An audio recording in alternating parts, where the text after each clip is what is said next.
Everything had to be perfect, following the latest trends. Benjamin didn't get too involved in the details. He simply agreed with his fiance's choices and covered the bills.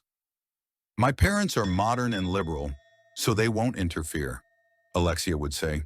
I can't stand those outdated traditions, silly games, or old-fashioned rituals. Our wedding will be stylish and contemporary. My mom is a simple woman.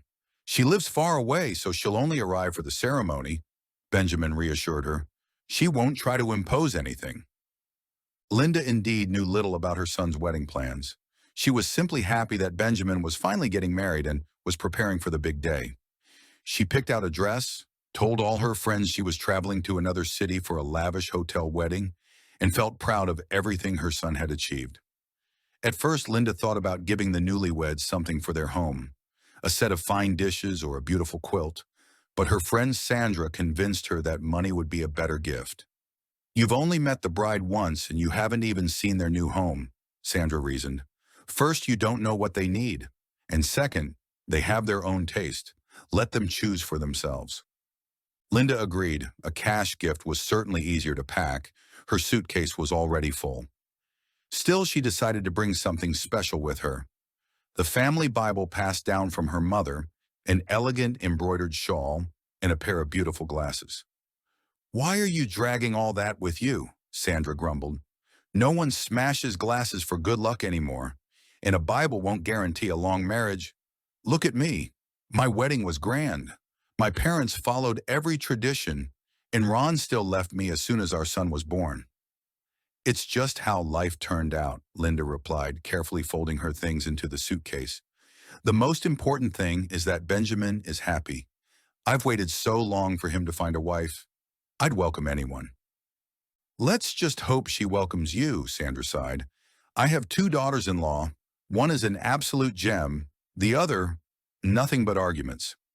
Linda was certain her future daughter-in-law would be wonderful. There was no way Benjamin would choose the wrong girl.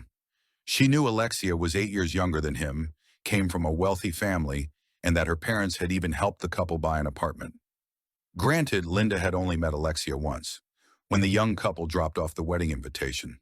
Tall, stylish, with a confident gaze.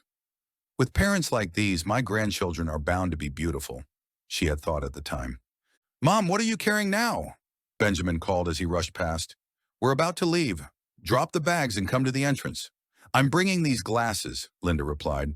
You can break them for good luck after the ceremony, and the Bible too for a proper blessing. Oh no, Benjamin stopped, waving his hand in frustration. We don't need those old traditions. After the ceremony, we have a photo shoot, and by 3 o'clock, the reception at the restaurant. Besides, Alexia's family isn't very religious. Neither are most of our guests. Please, Mom, don't make things complicated. If she had more time, Linda would have voiced her disapproval, but they really did need to leave. She decided to leave the Bible behind. She didn't want to seem too old-fashioned. However, the glasses and the embroidered shawl remained in her bag, waiting for their moment. What about gifts and the bride's ransom? Linda looked around, confused. Seriously? This isn't the 90s. Benjamin's friend laughed. Linda just sighed as the future in-laws welcomed them into their spacious apartment with great pomp. No welcoming table filled with food, just a glass of champagne and a box of chocolates. Then another round of stage photos.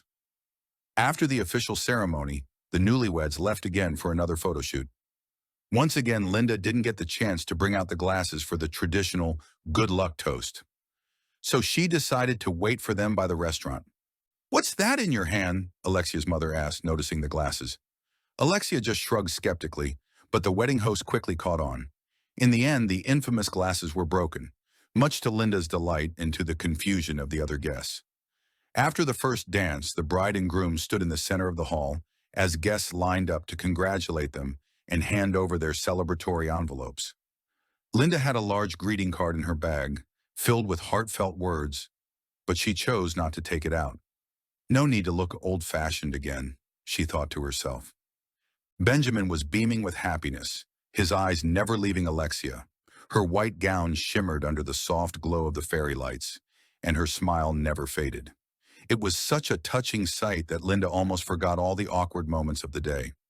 As the evening drew to a close, she approached the host, a stylish young man in a perfectly tailored suit. "When will the veil ceremony take place?" she asked. The host blinked in confusion. "Veil ceremony? That's not in the program. Everything was planned with the bride and groom." Linda hesitantly touched her bag, where a white silk scarf lay folded. She had brought it from home for the traditional farewell to the bride's maidenhood. How can they skip this? It's important, she thought, scanning the room for Alexia. The bride quickly noticed her mother-in-law hovering near the host and decided to step in before things escalated. "Is something wrong?" she asked quietly, leading Linda into the hallway. "Sweetheart, it's tradition," Linda pleaded, clutching the scarf. "At the end of the night, the veil is removed, and the bride wears a scarf. I'm exhausted and ready to go home, but I just can't leave until we do this." "We're not doing that," Alexia said, barely containing her frustration. "You already made a scene with the glasses, but wearing a scarf? That's too much. It's just not me." "But it matters," Linda insisted. "It's bad luck to end a wedding without it. And honestly, this doesn't even feel like a wedding. It's just some fancy party." "These are our friends and colleagues, not just some gathering," Alexia snapped. "I understand that maybe this was a big deal in your time, but it's not necessary anymore." The tension rose. By the time Benjamin arrived, the two women were already arguing in hushed but heated tones. "Mom, it's really not needed. It wasn't part of the plan," he tried to reason. "The plan," Linda scoffed. "This whole wedding is nothing like it should be. A wedding isn't just a fancy dinner where everyone sits around, eats, and talks about their careers." "Oh, so we're supposed to turn it into some dramatic spectacle?" Alexia shot back, locking eyes with her mother-in-law. "This isn't some small-town backyard wedding. It's a modern celebration." "Oh, so now we're just small-town folk, huh?" Linda flared up. "Well, you're the only one here who actually came from a small town," Alexia retorted coldly. "And if you don't want to ruin the evening, I suggest you calm down." Suddenly, Alexia's mother appeared, and the argument flared up even more. Linda stood her ground, insisting on tradition. Alexia flatly refused to mess up her hairstyle.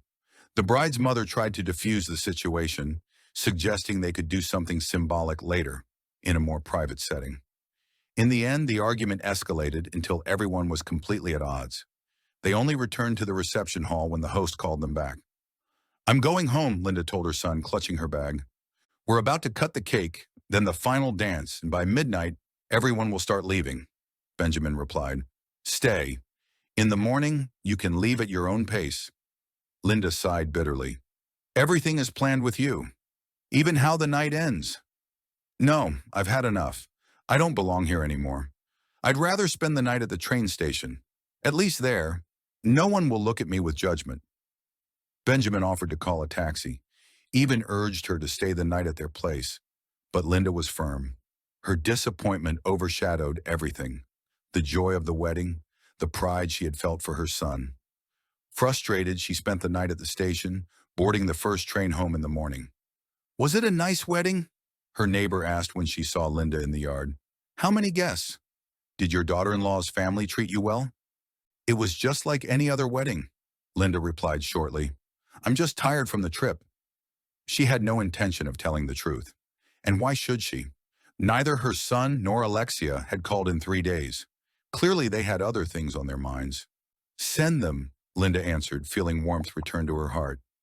The Bible found its place back on the shelf. Now it no longer reminded her of failed attempts, but of something far more important.